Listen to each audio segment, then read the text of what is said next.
Black money क्या होता है और इससे जुड़े हवाला या हुंडी बाजार को बढ़ावा देने के लिए मनी लॉन्ड्रिंग का काम बहुत तेजी से हो जाता है। मनी लॉन्ड्रिंग, अब इस मनी लॉन्ड्रिंग को बचने के लिए भारत ने कई सारे नियम बनाए हैं, जिसे पीएमएलए एक नियम है। हालांकि सबसे टफ जो है वो FATF है, जिसमें पाकिस्तान को ग्रे लिस्ट कर दिया गया है, लेकिन ब्लैक लिस्ट कर दिया जाएगा तो पाकिस्तान अपने ही खोदे गड्ढे में गिर जाएगा। अभी ये सारी चीजें आपको बाउंस कर जाती है कि FATF में क्या चीज ब्लैक लिस्ट है, समझिए सबको हम लोग समझते हैं एक एक करके। देखिए सबसे पहला क्या होता है ब्लैक मनी, किसे कहते हैं। ब्लैक मनी का मतलब होता है काला धन, मतलब काले रंग का पैसा नहीं होता, ऐसे ही पैसा होता है। जिस पैसे पर आपने टैक्स नहीं दिया है उस पैसे को हम लोग कहते हैं ब्लैक मनी। जनरली आप अगर हिंदुस्तान में तो आपको 5 लाख के ऊपर ही टैक्स देना है। अगर आप सालाना 5 लाख से कम कमाते हैं तो आपको टैक्स ही नहीं देना है, उसके ऊपर जाएंगे तो आपको टैक्स देना है। अब जैसे मान के चलिए, अब जीएसटी अलग है, इनकम टैक्स अलग है, मेनली यही 2 टैक्स लगते हैं सबके ऊपर। जैसे हम लोग टीचर हैं तो हम लोग के ऊपर 18% जीएसटी लगेगा और फिर इनकम के बाद 30% ऑन एन एवरेज मान के चलिए इनकम टैक्स लगेगा। वो एक अलग टॉपिक हो जाता है, इनकम टैक्स कितना लगता है। तो जैसे अब हम आपको एक छोटा सा आंकड़ा अगर देते हैं तो हम लोग के ऊपर 18% जीएसटी लगता है, 2% बैंक वाले ले जाते हैं जिसे गेटवे कहते हैं, और 30% हम लोग के ऊपर इनकम टैक्स लगता है। अब जोड़िएगा 50%, यानी हम लोग जितना कमाते हैं ना उसका 50% तो सरकार को दे देते हैं। समझा गया। अब ये आंकड़ा आपको कैसे लग रहा है? जैसे मान लीजिए कि हम कोई टीचर है या कोई भी आदमी है, मोटा मोटी यही हिसाब से चलता है, वो 1 करोड़ कमा रहा है, तो 1 करोड़ कमा रहा है ना, तो उसमें से 50 लाख रुपया सरकार को दे देगा टैक्स में। लेकिन अगर वही आदमी जो 50 लाख रुपया टैक्स दे रहा है, अगर वो बीमार पड़ जाता है ना, तो सरकार उसके लिए कुछ खास नहीं करती है। जो सबके लिए करती है वही उसके लिए भी कर देती है। तो आपको ये 50 लाख का आंकड़ा थोड़ा अच्छा नहीं लगता होगा। अब जरा देखिए, जो हम करोड़पति की बात करते हैं, जो बहुत करोड़ कमाते हैं, अगर वो 10 करोड़ रुपया कमाया तो उसको जीएसटी वगैरह सब ठोक ठाक के उसमें 5 करोड़ रुपया उसका क्या लग जाएगा, टैक्स। अब समझ में आ रहा है कितना भयानक टैक्स देना है। यानी 10 करोड़ कमाओ ना तो मोटा मोटी सरकार को ले जाके दे दो 5 करोड़। अब उस सरकार उसको घोटाला में खर्चा करेगी, कैसे खर्चा करेगी ये नहीं मायने रखता है। तो जितने अमीर लोग हैं ना, उन्हीं के बदौलत ये देश में टैक्स पे चल रहा है, और वही पैसा से सरकार कोरोना का फ्री में इलाज करती है, राशन कार्ड पे 2 रुपया किलो गेहूं और चावल देती है। तो ये टैक्स ही हमारे देश को बचाता है। अतः ये टैक्स देना जरूरी भी है, क्योंकि सरकार इसी से चलती है। अब मान के चलिए कि कोई बहुत बड़ा होटल का मैनेजर है, रेस्टोरेंट चलाता है, साल भर में 10 करोड़ कमाया, तो गलत ढंग से थोड़ी कमाया भैया, लेकिन उसे अपना आधा लगभग 5 करोड़ रुपए टैक्स देना है, नहीं देगा ना, सीधे 10 करोड़ रख लिया, तो उसका पैसा हो जाता है ब्लैक मनी। अब इसी ब्लैक मनी को बचाने के लिए कई तरीके होते हैं, जिसमें मनी लॉन्ड्रिंग और हवाला बाजार सबसे तेज आता है। अब ब्लैक मनी समझ में आ गया ना, ब्लैक मनी गलत ढंग से नहीं कमाया बल्कि टैक्स नहीं दिया। अब इसको हम समझा देते हैं आपको, चलिए ब्लैक मनी आपको समझ में आ गया, अब हम हवाला समझा देते हैं। हवाला बाजार क्या होता है, हवाला क्या होता है, उसके बाद ये सारी चीजों को समझाएंगे। ये पैसे का अनियमित हेर फेर होता है हवाला में। जैसे यहां देखिए, मान लीजिए कि कोई आदमी काम कर रहा है सऊदी अरब में, ये सऊदी अरब में काम कर रहा है और वो इंडिया में पैसे भेज रहा है, तो अगर उसकी सैलरी नॉर्मल 40-50 हजार है तो उस पर इनकम टैक्स का ज्यादा नजर नहीं पड़ता है। लेकिन आतंकवादी घटनाएं या फिर टैक्स की चोरी, जो 5 लाख से नीचे वाला है टैक्स का लिए चोरी करेगा, उस पर टैक्स नहीं, इनकम टैक्स तो है। हाँ, और जिसका 20 लाख से कम टर्नओवर है उस पर जीएसटी नहीं है। यानी जो 20 लाख के ऊपर वाले हैं लोग, उन लोग को जीएसटी का झमेला है, जो 5 लाख से ऊपर वाले उनको इनकम टैक्स का है। ये इकोनॉमिक्स में टॉपिक को हम अच्छे से डील करेंगे, टैक्स जब पढ़ाएंगे तब। अब यहाँ सऊदी अरब से वो इंडिया में पैसा भेज रहा है, अब उसको पैसा भेजने के लिए अकाउंट चाहिए बैंक में।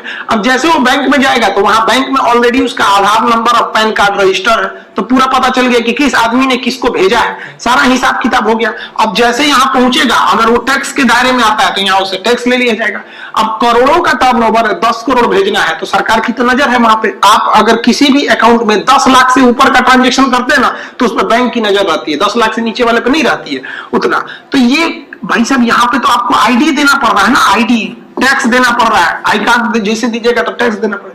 तो इसी आईडी और टैक्स का हटाने के लिए आता है हवाला। हवाला क्या चीज होता है समझिए ध्यान से। देखिए, आप सऊदी से इंडिया पैसा हवाला से कैसे आता है। जैसे मान लीजिए एक व्यक्ति है, भाई साहब मान के चलिए मोहन है, इनको इंडिया में पैसा भेजना है अब्दुल के पास, लेकिन ये बैंक को जाएंगे तो पकड़े जाएंगे, इसलिए ये कहां जाएंगे, हवाला वाले एजेंट के पास। तो वो एजेंट होते हैं जिनका कोई लोकेशन मतलब आईडी वगैरह नहीं होती है, वो विश्वास पर ही चलते हैं। तो ये किसको देंगे? अरब में स्थित किसी हवाला वाले को देंगे।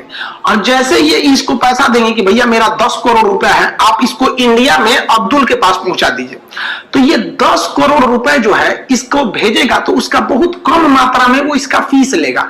हवाला वाले सब वो बहुत कम फीस लेते हैं, इसलिए लोग एक तो उस पर कम पैसे लगता है, ट्रांजेक्शन चार्ज कम लगता है, इसलिए ज्यादातर लोग हवाला में चले जाते हैं।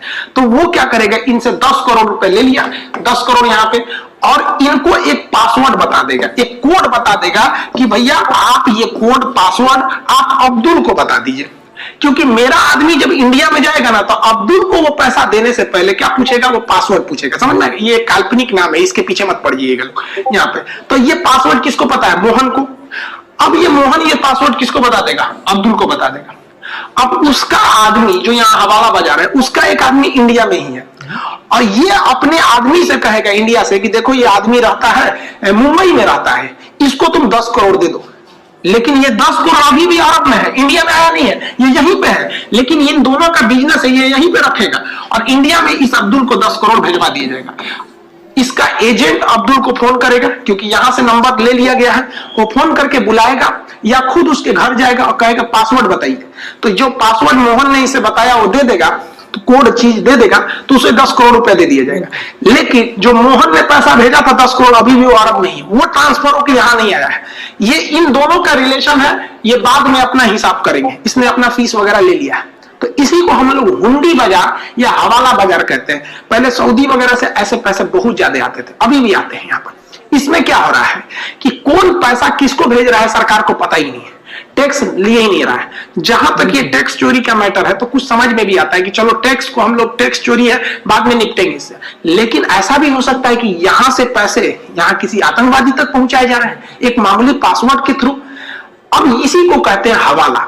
लेकिन जो पैसा ये 10 करोड़ और मोहन ने अरब के जिस एजेंट को दिया था, अभी भी उसके पास है। अब ये पैसा इस इंडिया वाले एजेंट के पास आना चाहिए कि नहीं? तो इसके लिए करना पड़ता है मनी लॉन्ड्रिंग। लॉन्ड्री में कपड़ा धुला जाता है, वैसे मनी को धुल देता है। तो धुलने का मतलब धुलेगा नहीं, वो ब्लैक मनी जो चोरी छुपे आया, जिसमें टैक्स बचने के लिए था, अब उसे व्हाइट मनी किया जाएगा। तो इस पूरे प्रोसेस को हम लोग, व्हाइट करने की प्रोसेस को हम लोग क्या कहते हैं? लोग मनी लॉन्ड्रिंग कहते हैं। अब मनी लॉन्ड्रिंग कैसे हो रहा है देखिए ध्यान से। इन लोगों ने हवाला से तो पैसा उस व्यक्ति से व्यक्ति पहुंचा दिया, अब इनके पास से पैसा कैसे जाएगा? तो ये लोग यहाँ पर कुछ फालतू की कंपनियां खोल देते हैं, सेल कंपनी जिनको बोलते हैं। सेल कंपनी खोखली कंपनी होती है। सेल मतलब क्या होता है? कछुए वगैरह का सेल होता है ना, या फिर शंख वगैरह का सेल, तो वो एक फालतू कंपनी होती है, सेल कंपनी जिन्हें बोला जाता है। अब ये झूठ मूठ की कंपनी खुलवा देंगे यहाँ पर। अब वो कंपनी है, अब वो एक तो कमरा ले लेंगे, उसमें 2-4 गो टायर जला देंगे, धुआं हुआ हो जाएगा, पेपर वर्क में दिखा देंगे कि हाँ ये कंपनी है। अब ये सऊदी से क्या करेंगे? इस कंपनी में इन्वेस्ट कराएंगे पूरा पैसा कि भाई हमारी कंपनी को अच्छा करने के लिए एफडीआई आ रहा है, इन्वेस्ट आ रहा है यहाँ पर। अब देखिए वो 10 करोड़ लिया था अब्दुल से, किसी और से लिया होगा 5 करोड़, ऐसे 100, ऐसे करते करते बहुत पैसा ले लेते हैं। जब इनके पास बल्क में हो जाता है, तो मान लीजिए ऐसे 100 करोड़ रुपया बल्क में हो गया, तो ये कंपनियों में भेज देते हैं, अलग अलग कंपनियों में 100-100 करोड़ भेज दिए। तो देखिए यहां से आ गया कितना? 300 करोड़ रुपए इंडिया में घुस गया, जबकि ये कोई कंपनी नहीं है। तो ये कंपनी को दिखा दिया जाएगा कि ये कंपनी चारा बनाती है, कुछ कुछ कर देती है। अब बाद में एटलीस्ट दिखा दिया जाएगा कि भाई कंपनी प्रॉफिट में नहीं चल रही थी, कंपनी लॉस हो गया, पूरा पैसा डूब गया, लॉस में चली गई कंपनी। ले, वो कंपनी थी ही नहीं सोच रही, तो लॉस में कहां से चली गई? तो ऐसी कंपनी को हम लोग कहते हैं सेल कंपनी। ये सेल कंपनी के थ्रू यहाँ पे पैसा आ गया है यहाँ पर। और एफडीआई पे तो टैक्स नहीं लगता है, टैक्स चोरी हो गया यहां से यहां तक, हुंडी वाले को भी फायदा हो गया और यहां से यहां पैसा पहुंच गया। तो इस प्रोसेस को हम लोग कहते हैं मनी लॉन्ड्रिंग। मनी लॉन्ड्रिंग के कई रास्ते होते हैं, जिसमें सेल कंपनी बहुत फेमस है। कंपनी, कोई भी कंपनी होती है ना, मेन कंपनी इतना ज्यादा सेल कंपनी बना देती है दूसरे के नाम पे कि पता ही नहीं चलता है कि इसका ओरिजिनल मालिक कौन है। तो ये मनी लॉन्ड्रिंग में ये चीजें, सेल कंपनी वाला काम बहुत ज्यादा होता है। लेकिन इस सेल कंपनियों के लिए भी एक दिक्कत है। रीजन क्या है कि जब भारत सरकार सऊदी से कहेगी कि आप बताइए आपकी कौन सी कंपनी ने यहाँ पैसा भेजा था, तो सऊदी उसको बता देगा। तो इसके लिए कुछ ऐसे देश हैं जिनके पास कमाई का कोई रास्ता नहीं था, तो उन्होंने टैक्स हेवन बना दिया, मतलब टैक्स चोरी करने वालों के लिए स्वर्ग है। जैसे यहाँ पर मॉरिशस हो जाता है, यहाँ पर आपका इधर कैमन आइलैंड हो जाते हैं सब इस तरह में, यहाँ स्विट्जरलैंड हो जाता है। ये देश कहते हैं कि हम केवल उसी व्यक्ति को बताएंगे कि तुमने कहां पैसा भेजा है, दूसरा चाहे प्रधानमंत्री भी आ जाए तो नहीं बताएंगे। इसलिए देखेंगे कि जितना टैक्स चोरी का पैसा होता है वो पहले तो स्विट्जरलैंड भेजा जाता है किसी तरह से, अब और उसके बाद से जैसे मान लीजिए भारत में है तो पहले भारत में किसी के पास 100 करोड़ है, तो भाई साहब 100 करोड़ रुपया है किसी के पास, तो सरकार उसमें 50 करोड़ रुपया तो उसको टैक्स लेके जाएगी, तो कितना अखड़ेगा, 100 करोड़ कमाए, लीगल तरीके से कमाए, लेकिन 50 करोड़ टैक्स देना है। अब वो क्या करेगा, इसे बोरा में भर के या फिर शिप यार्ड जहां से पानी वाली जहाजों से सामान जाता है कैसे छुपा के, या फिर क्या करता है यहाँ 200 आदमी से खाता खुलवा देगा उल्टा सीधा, वो उसको भेजेगा नेपाल, पाकिस्तान, इसे घुमा घुमा के पहुंचा देगा स्विट्जरलैंड। अब सरकार खोजते रहे कहां से पहुंचा है, इंडिया से भेज देगा नेपाल, और नेपाल में किसी से कैश निकलवा देगा, कैश निकल गया और वो दूसरे व्यक्ति को किसी दूसरे अकाउंट से भेज देगा उसको ईरान में। अब जैसे पैसा कैश निकल गया उसका लिंक टूट गया, वो बस इंडिया से नेपाल दिखेगा, लेकिन वो कैश निकालेगा ईरान, ईरान में कोई कैश निकालेगा फिर दूसरे अकाउंट में जमा करेगा, तो जैसे कैश निकल जाता है ना तो उसका रिकॉर्ड नहीं रहता है कौन निकाला और फिर वो किस अकाउंट में जमा किया। तो ऐसे करते करते ये लास्ट में पहुंचा देते हैं लोग कहां पर, स्विट्जरलैंड। तो अब भारत खोजते खोजते परेशान हो जाता है, भैया पहुंचा कहां, तो उसका पाथ रास्ता नहीं मिल पाता है। अब जब ये स्विट्जरलैंड पहुंच गया, अब स्विट्जरलैंड का नियम है कि भाई हम किस अकाउंट में भेजे हम दूसरे को बताएंगे नहीं, उसका संविधान है।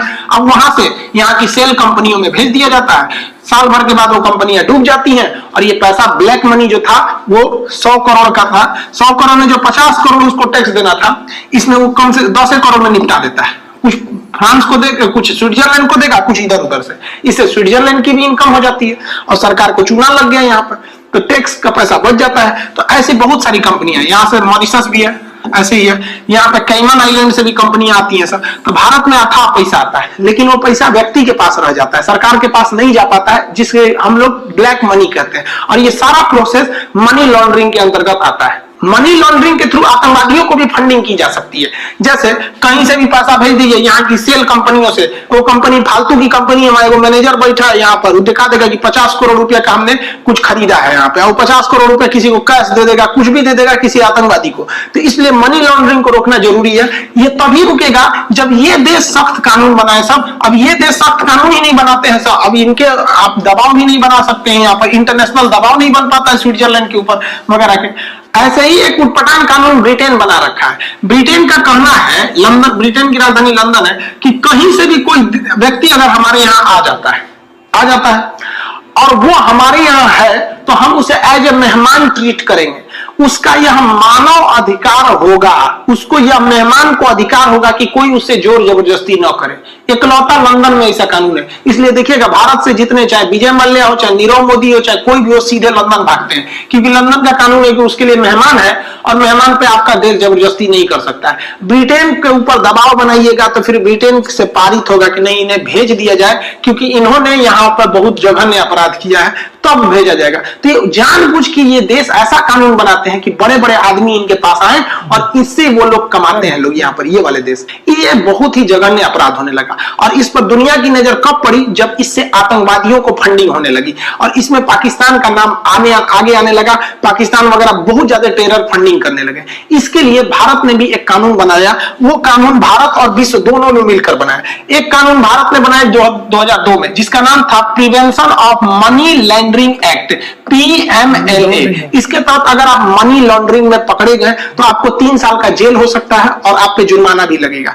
लेकिन आप क्या करेंगे, मनी लॉन्ड्रिंग में पकड़े नहीं करेंगे अगर कोई स्विट्जरलैंड से भेजा, अगर कोई दूसरे देश से भेजा है तो, क्योंकि उसको आप वहां से डाटा नहीं ला पाएंगे। इसलिए 1989 में एक एक्ट बनाया गया जिसका नाम था financial action task force, FATF। ये FATF क्या है कि ये पूरी दुनिया पे नजर रखता है और देखता है कि किस देश से ज्यादा फंडिंग हो रही है। जैसे इंडिया में फंडिंग होगी इधर से, तो ये नजर रखेगा, सोचा बहुत पैसा उधर जा रहा है, और जो देश पकड़ा गया कि नहीं ये ऐसा कर रहा है तो ये उसे वार्निंग देते हैं कि भाई देख, तुम्हारे देश से ज्यादा पैसा वो उस देश में मनी लॉन्ड्रिंग के लिए जा रहा है, वो देश की GDP डूब रही है और वहां आतंकवाद बढ़ रहा है, तो तुम उसको कंट्रोल करो। तो जब ये किसी देश को वार्निंग देता है तो उसे कहते हैं ग्रे लिस्ट, उसे कहेंगे ग्रे लिस्ट, उस देश के लिस्ट को कह देंगे ग्रे लिस्ट, जिसे ये ग्रे लिस्ट में शामिल कर देता है। दुनिया उसे शक की नजर से देखते हैं। कोई भी व्हाइट मनी या कोई भी अच्छा व्यापारी उस देश में नहीं जाता है, क्योंकि उसे पता चल गया है कि FATF की नजर इस पर है, ग्रे लिस्ट कर दिया गया है। इंटरनेशनल बैंक जल्दी उनको लोन देते नहीं है, लेकिन फिर भी दे देते हैं, जल्दी देते नहीं है। इसमें कई देश आता है, घाना, इथियोपिया, यमन, अब पाकिस्तान भी आता है, क्योंकि पाकिस्तान जो है टेरर फंडिंग करता है। पाकिस्तान के बैंकों से वहां के आतंकवादियों को फंडिंग कर दी जाती है मनी लॉन्ड्रिंग के थ्रू। पाकिस्तान से पैसा सऊदी में जाता है, सऊदी में कोई कैश निकाल देता है और दूसरा आदमी उसे यमन भेज देता है, यमन से UAE आता है, फिर पाकिस्तान के किसी आतंकवादी के अकाउंट में चला आता है। तो इस सब पे नजर तो रख लिया था FATF, और भारत ने सबूत दे दिया। अब FATF ने उन्हें ग्रे लिस्ट में डाल दिया। ग्रे लिस्ट में डालने से क्या होता है, उनमें कोई विदेशी इन्वेस्ट जल्दी नहीं होता है, उनकी GDP डूबने लगती है। लेकिन अगर ये लोग ग्रे लिस्ट के बाद भी नहीं सुधरते हैं तो इन्हें ब्लैक लिस्ट में डाल दिया जाता है। ब्लैक लिस्ट में, जब ये ब्लैक लिस्ट में डाल दिए जाते हैं तो कोई देश इनसे व्यापार नहीं कर सकता है। तो भारत तैयारी में है कि पाकिस्तान को ग्रे लिस्ट से उठाकर ब्लैक लिस्ट में डाल दिया जाए, कि जब FATF पाकिस्तान को ब्लैक लिस्ट में डाल देगी तब पाकिस्तान के लिए एक सरदर्द खड़ा हो जाएगा, क्योंकि फिर उनको कोई लोन नहीं देगा। एशिया में लोन लेने के लिए 3-4 चीज, मतलब किसी को लोन लेने के लिए बेसिकली 3-4 जगह है सब। आपको कम समय के लिए लोन चाहिए तो IMF के पास चले जाइए, लंबे समय के लिए 10-20 साल के लिए लोन चाहिए तो वर्ल्ड बैंक के पास चले जाइए, एशिया में चाहिए तो एशियन डेवलपमेंट बैंक ADB के पास चले जाइए। लेकिन अगर आप FATF के ब्लैक लिस्ट में आ जाएंगे तो इन लोग का नियम है कि ब्लैक लिस्टेड को ये लोन ही नहीं देते हैं। तो जब आपको लोन नहीं दे सकते हैं, विदेश का कोई व्यक्ति आपको लोन नहीं देगा, तब क्या होगा, आपके यहाँ कोई भी बड़ा इन्वेस्टर, बड़ी बड़ी कंपनियां आपके देश में इन्वेस्ट करने नहीं आएंगी। जब बड़ी कंपनियां इन्वेस्ट नहीं करेंगी तो आपके यहाँ बड़े कारखाने नहीं खुलेंगे, बड़े कारखाने नहीं खुलेंगे तो आपके यहाँ रोजगार नहीं मिलेगा, और आपकी जो GDP है वो GDP बढ़ाम से नीचे गिर जाएगी। और जैसे GDP गिरती है, उस देश का शेयर मार्केट, स्टॉक मार्केट धड़ल्ले से गिर जाता है और वो देश को बर्बाद होना फिक्स हो जाता है। तो जैसे पाकिस्तान ब्लैक लिस्ट में आएगा, पाकिस्तान का कांड हो जाएगा। जैसे ये अभी खड़े हैं ना, गिर जाएंगे, यहाँ पर रोने लगेंगे, यहाँ पे इनको समझ में नहीं आ रहा है। तो पूरा भारत सरकार फुल प्लान में है कि मार्च में जो FATF की बैठक होगी उसमें पाकिस्तान को ग्रे लिस्ट से उठा के ब्लैक लिस्ट में डाल दिया जाए। और जब ब्लैक लिस्ट में जाएगा तो भाई साहब ये रोना चालू हो जाएंगे, मत रो भाई, अभी टाइम है। आप अभी से काहे रोने लगते हैं, अभी टाइम है, अभी मोदी जी तैयारी कर रहे हैं, आप टेंशन नहीं लो, अभी कोरोना वोरोना के बाद ही सब नौबत आएगा। बेचारा अभी से रोने लगे यहाँ पे। जिस दिन ब्लैक लिस्ट आएगा ना, उस दिन समझ में आएगा पाकिस्तान को कि जिस आतंकवादियों को उसने पनाह दिया था वही एक दिन उसके लिए खतरा साबित होगा, क्योंकि पूरी दुनिया की नजर अब टेरर फंडिंग पे हो गई है, मनी लॉन्ड्रिंग पर हो गई है। क्योंकि ये मनी लॉन्ड्रिंग ब्लैक को व्हाइट नहीं कर रहे हैं, बल्कि ये लोग टेरर फंडिंग कर रहे हैं, जिससे पूरी विश्व की नजर इन पर आ चुकी है। तो यही अभी न्यूज में चल रहा है कि पाकिस्तान को इस बार भी FATF में ग्रे लिस्ट ही रखा गया है। चाइना भी इस बार उसे नहीं बचा पाया, लेकिन भारत पूरी तरह से सबूत दे रहा है कि वो FATF में पाकिस्तान को ब्लैक लिस्टेड करा दे। लेकिन पाकिस्तान का खतरनाक चाल देखेंगे, मतलब इन लोग का गजब चाल है। उन्होंने कह दिया पाकिस्तान वालों ने FATF की मीटिंग में कि भारत को FATF से ही हटा दीजिए। भाई साहब, हद देखिए इन सब का कॉन्फिडेंस, मतलब भारत को इस काउंसिल से हटा दीजिए, इसका सदस्य मत बताइए, क्योंकि भारत चाहता है कि पाकिस्तान बर्बाद हो जाए। अरे भाई साहब, हम लोग सबूत दे रहे हैं, अब कौन सी देंगे आपको सबूत के अलावा? आपके पास अपनी बेगुनाही का सबूत है तो दीजिए। हम लोग का कौन FATF वाला, हम लोग का कौन रिश्तेदार है साहब? तो ब्लैक मनी आप समझ में आ गया, पैसा जो व्यक्ति लेन देन करता है वो हवाला बाजार समझ में आ गया। हवाला के बड़े अमाउंट को सेटल करने के लिए मनी लॉन्ड्रिंग का जो प्रोसेस है, मनी लॉन्ड्रिंग में 3-4 प्रोसेस आते हैं। पहला सेल कंपनी बना देना, फिर कैश में ज्यादा से ज्यादा घुमा फिरा के ट्रांसफर कर देना कि लिंकेज टूट जाए वहां पर, या फिर बड़े बड़े कंटेनर से पैसे को ट्रांसफर करा देना यहाँ पर, या फिर जो टैक्स हेवन देश है वहां जाके इन्वेस्ट कर देना और वहां से वापस मंगा देना। जैसे मॉरिशस टैक्स हेवन है, बरमूडा है, या फिर स्विट्जरलैंड है। और लंदन सारे लोग क्यों भागते हैं? क्योंकि वहां का कानून ही बता दिए आप लोग को। FATF भी समझ में आ गया। आई होप इकोनॉमिक्स होता है, इकोनॉमिक्स लिया तो डेफिनेटली आपको जो है ये क्लियरली ऑलरेडी पता होगा कि ये कॉन्सेप्ट्स क्या हैं, स्पेशली हवाला के। और जो हवाला है ये इनफैक्ट ये इकोनॉमिक्स में पढ़ाया भी जाता है, क्योंकि इकोनॉमिक्स में आपको डिफरेंट मनी ट्रांसफरिंग के मैकेनिज़म्स सिखाए जाते हैं, उसके बारे में बताया जाता है डिफरेंट कंट्रीज़ के। और आपको खुशी होगी कि डिफरेंट कंट्रीज में से हमारा जो है हवाला सिस्टम भी आता है बुक्स के अंदर, तो बुक्स के अंदर मतलब डेडिकेटेड होता है। गाइज आपको यह मैशअप रिएक्शन का वीडियो कैसा लगा, अपने थॉट को नीचे वीडियो के कमेंट में जरूर बताइएगा। वीडियो पसंद आई हो तो वीडियो को लाइक जरूर कर दीजिएगा, चैनल पे नए हैं तो चैनल को सब्सक्राइब जरूर कर लीजिएगा। तो थैंक यू, मिलते हैं नेक्स्ट वीडियो में।